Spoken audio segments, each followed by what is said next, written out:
The Metro series started off, simply enough, as a novel. Written by Dmitry Glukovsky, God, I hope I'm saying that right, the Metro books follow a post-apocalyptic Russia set in a blistering cold landscape riddled with ice and overcome by dangerous mutants and even more dangerous clans of people. With a world drowning in deadly radiation, in hopes to find safety on the surface, a man named Artyom must make difficult decisions in order to save the ones he cares for the most. The first time I played Metro 2033, it blew my fucking socks off. The graphics alone for the Xbox 360 were outstanding, and I thought it did a fantastic job with not only storytelling, but executing difficult decisions that lead the player down various paths, choosing to be either stealthy or go in guns blazing. Ammunition and good weaponry aren't exactly plentiful, but it is highly encouraged to look around most environments for secret stashes. A lot of people compare it to S.T.A.L.K.E.R, rightfully so. There's lots of differences that set them apart, but the biggest one of all is that S.T.A.L.K.E.R is more open world oriented, and Metro, not counting Exodus, is strictly a linear storyline. Some might say that S.T.A.L.K.E.R is a ripoff of Metro, but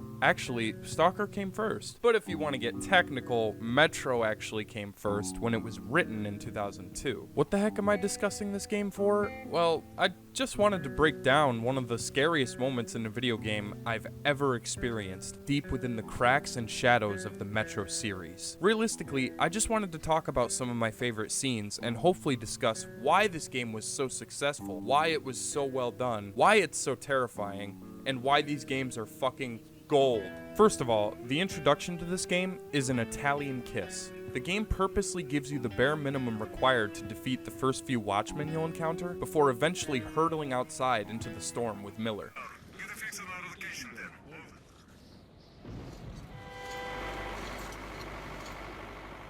Gee, real nice guys. Almost fucking ran me over. Just when it seems like we have some backup, something else wicked comes our way. Did you hear that?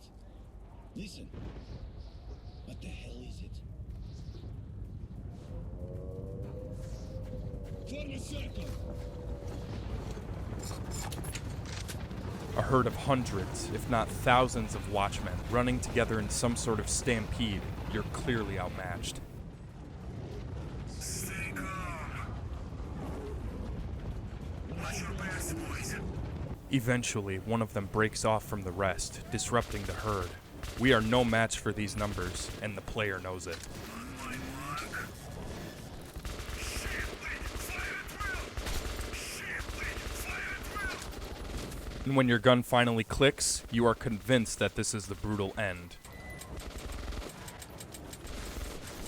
It legitimately gave me a realistic sense of dread not being able to defend myself any further, besides with a knife. Suddenly, Artyom is knocked over, and we are then introduced to Demons!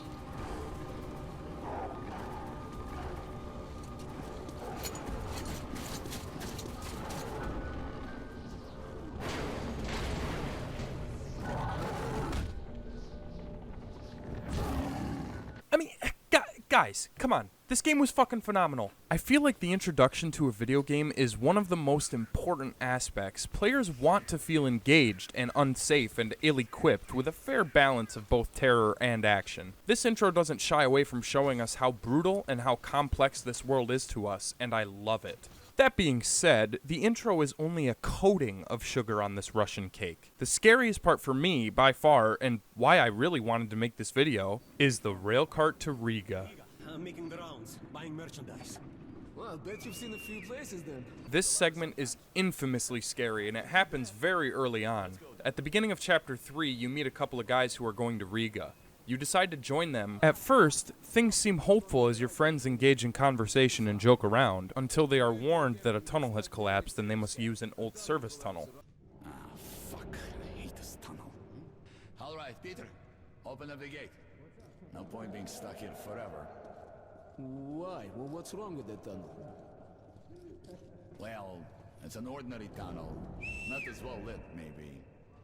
I went through that last month and, well, I just don't like it. That's all. Based on Boris's description, we can assume that the tunnel might be safe, but it hasn't been used as often as the main route, opening the risk to all sorts of dangerous possibilities.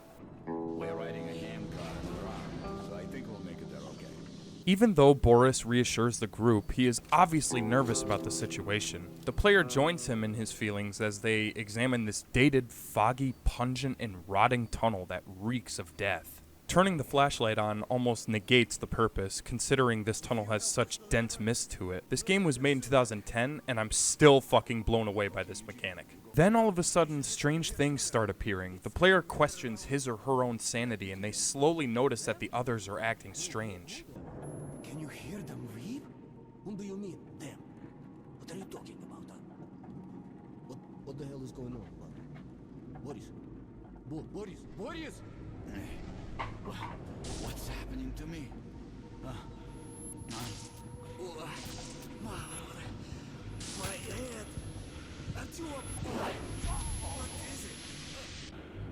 When the player awakens, we find out that the worst has happened. The strange anomaly caused the group to pass out, leaving us vulnerable and still in the middle of the abandoned tunnel. Strange noises in the distance grow closer as you desperately try to wake up your teammates, and suddenly, we're being hunted.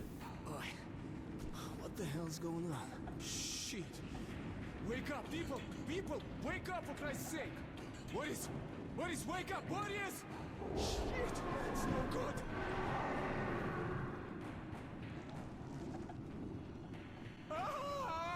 Oh God! Shoot them!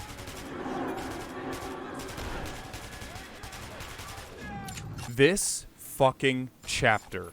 The first time I played it as a kid, I cannot tell you how many goosebumps I had running down my sides. The music amps up to the full degree as the Nosalis creatures constantly lunge onto your cart, trying to tear you apart. Artyom, take my shotgun! Here! This chapter also teaches you about trigger discipline. Wasting your bullets in this game is a no-go, as enemies can very easily overwhelm you if you're not careful later on. Conserve the ammo, Artyom! Conserve the ammo! I'm not normally a fan of scripted rail shooter moments in games. I mean, I can name a few that have made me pull my fucking hair out sometimes. Resident Evil 5 had a pretty shitty one, for example. But the difference between this one and that one is the fact that here, it's dark. It's claustrophobic.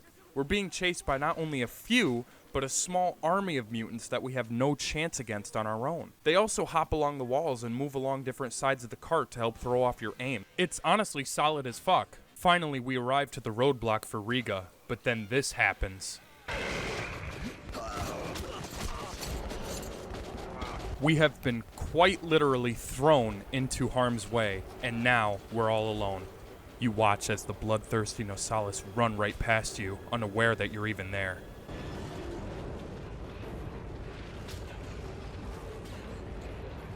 Artyom crawls out and you must run to safety. Your own comrade's bullets whiz right past your head, and as you desperately try to dodge and escape the creatures, it's enough to get your heart going. Come here, quick! Don't use a flamethrower! Boris reaches his hand out and grabs Artyom.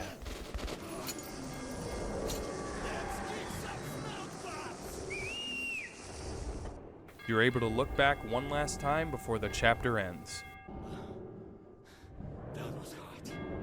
I need a drink. Afterwards, Boris takes you to the station's bar to celebrate your victorious ensemble against the Nosalis. This segment is by far one of the most underappreciated moments in a horror game I think I've seen. If you've played Metro, there are plenty of amazing and awesome moments from the game that stand out to me, like the Riga railcart ride. The story is absolutely beautiful, the characters are memorable, the action is satisfying, and the mutants are diverse, scary, and threatening. What are some of your favorite horror game moments? Let us know in the comments. Alright, it's that time of the video where I beg and plead for you guys to like and subscribe for more content. If you're feeling dangerous, you can hit that bell too to get notifications the second we upload a video. It really helps us out, and thanks a lot for the support, guys.